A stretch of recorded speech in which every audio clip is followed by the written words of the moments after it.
Fue el prototipo de caballero español renacentista, su nombre Don Gonzalo Fernández de Córdoba, conocido mundialmente como el Gran Capitán.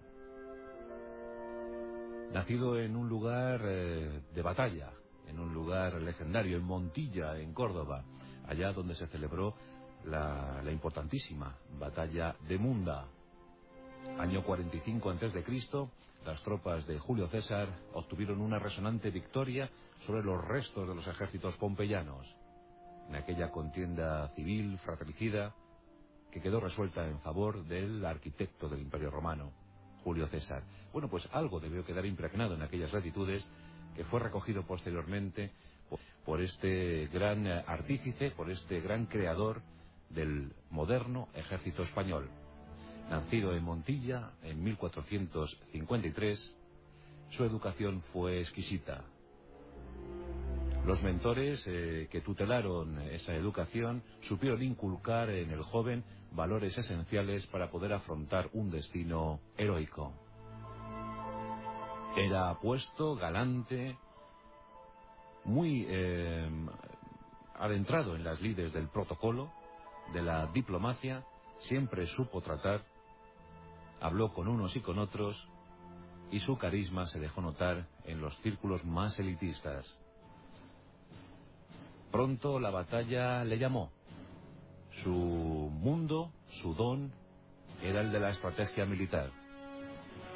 Luchó al frente de tropas junto al príncipe don Alfonso en los litigios por las dinastías castellanas. Y claro, muy pronto Isabel I, la futura católica, se fijó en él para que le ayudara en sus cuitas, en su guerra civil frente a la Beltraneja, frente a Juana la Beltraneja. Don Gonzalo luchó en las tropas castellanas que lidiaban con las portuguesas por el trono de Castilla. Como ya sabemos, se impusieron las armas de Castilla y don Gonzalo empezó a ver cómo su nombre subía hasta lo más alto. Aquí comenzó una corriente de admiración mutua entre la reina hispana y su mejor general. Esa admiración, dicen algunos, que llegó a más. Pero esto no se puede certificar, no se puede corroborar. Sí que es verdad que esta amistad entre la reina y su general provocó algún recelo en el católico, en don Fernando, en el rey católico, y que eso hizo que no le mirara con buenos ojos. Pero llegó la guerra de Granada, llegó el momento de curtirse, de poner epílogo, punto y final a la reconquista. 770 años llevaban luchando musulmanes y cristianos. Año 1482. Los nazaríes granadinos van a oponer una férrea resistencia al avance de las tropas hispanas. En esta guerra, que va a durar 10 años, donde se van a poner a prueba las mejores fuerzas del ejército español, pues se van a abandonar ya algunos conceptos muy obsoletos, como la preponderancia de los caballeros acorazados. Ellos darán paso a la caballería ligera, a la infantería seccionada por tercios y sobre todo a la artillería. No menos de 2000 piezas artilleras se van a utilizar en la guerra de Granada. Culebrinas, bombardas. La verdad es que todo había cambiado. Los campos bélicos ya no eran los mismos. Los duelos personales daban paso a los movimientos, a los inmensos movimientos de tropas. La infantería exigía su lugar predominante en el campo de batalla. Y don Gonzalo Fernández de Córdoba es el primero en intuir que la Edad Media ha terminado y que los ejércitos deberán ser regulares, que se deberán alistar tropas para afrontar los múltiples conflictos que se avecinan. Durante 10 años, en fases diferenciadas, las tropas castellanas y aragonesas consiguen ir cercando poco a poco a los musulmanes. Y finalmente la amistad de don Gonzalo Fernández de Córdoba con Boabdil el Chico va a propiciar las negociaciones que abran las puertas de Granada. Enero de 1492. Los pendones de Castilla cuelgan de las torres de la Alhambra. Es el fin de la guerra. Se ha evitado la masacre de la población civil granadina. Se pone también rúbrica a la reconquista de Hispania. Es el capítulo inicial para un imperio, el español. Sus arquitectos, sus artífices, los reyes católicos. Todo está a favor de España. Tenemos incluso papa en el Vaticano, Alejandro VI. Es el que entrega el título de católicos a Isabel y Fernando, diciendo aquello de tanto monta, monta tanto, dando igualdad, paridad a los reinos de Castilla y Aragón. Un momento impresionante para la historia. Meses más tarde, un tal Cristóbal Colón llegará a las latitudes americanas. Pero había otras necesidades que afrontar en el incipiente reino español. Y esas estaban en Italia.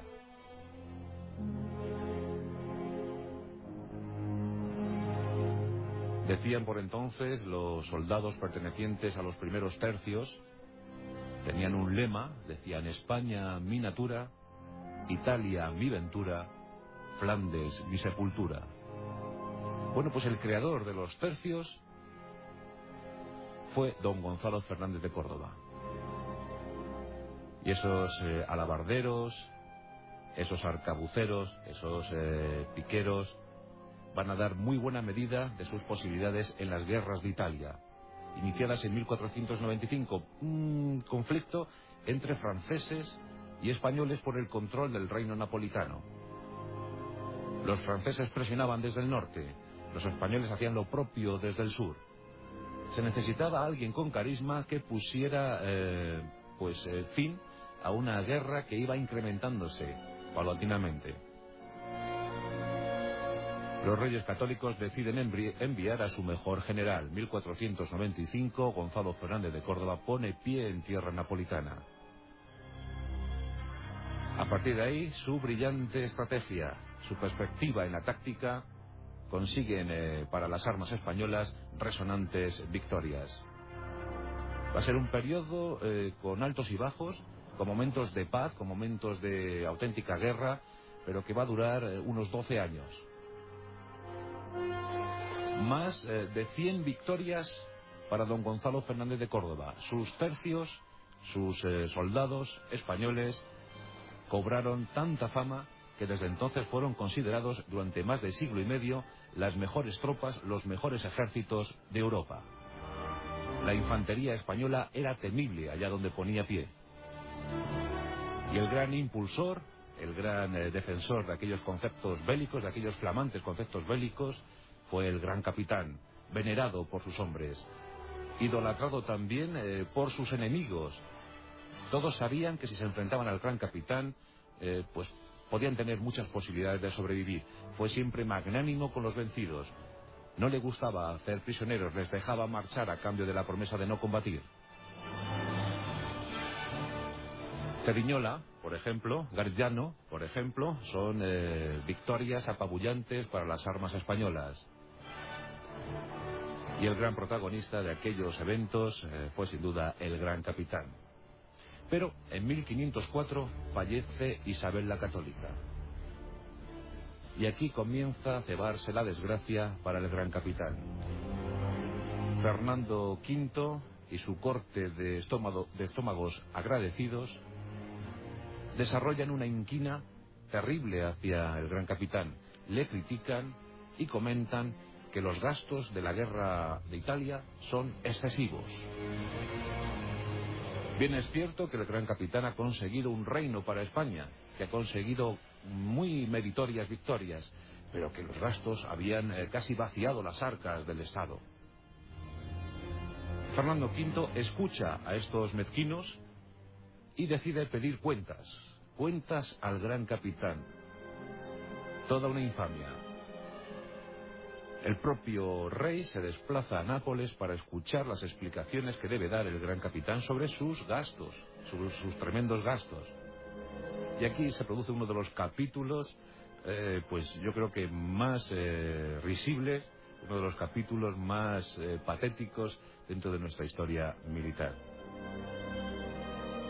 El brillante general que había conseguido un reino para España tiene que dar explicaciones sobre sus gastos.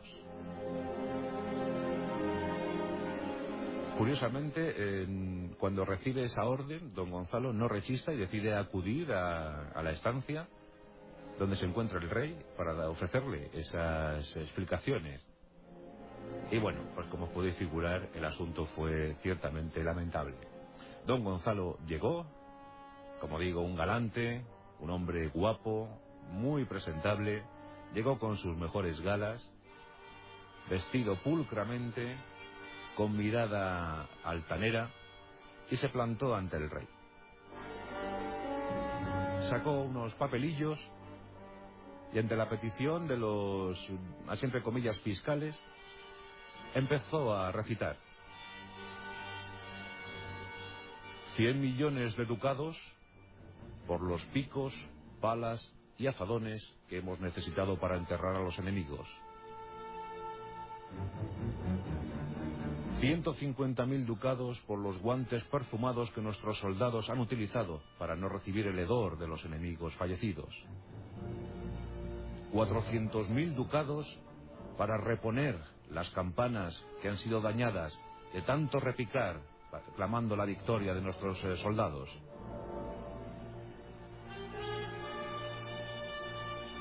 Más de 100 millones de ducados para limosnas entregadas a monjas, monjes, frailes, clérigos que han orado por las victorias de las armas españolas.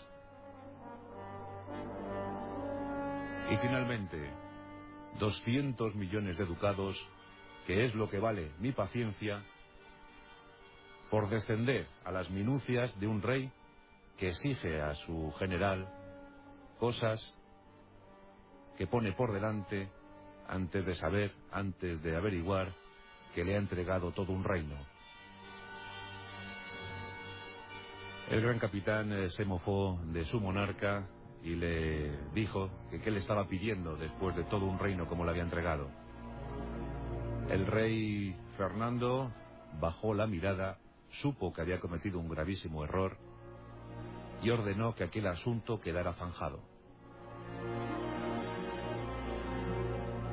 Fernando V de Castilla, II de Aragón, regresó a España, pero no olvidó aquello, no olvidó aquella burla a la que había sido sometido por su mejor general.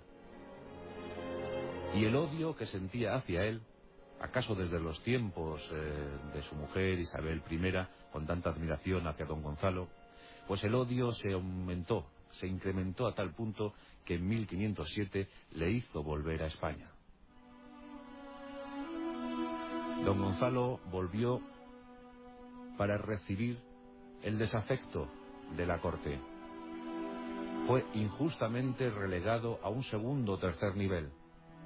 Se refugió en Granada y allí falleció en 1515 víctima de la malaria contraída en las guerras de Italia.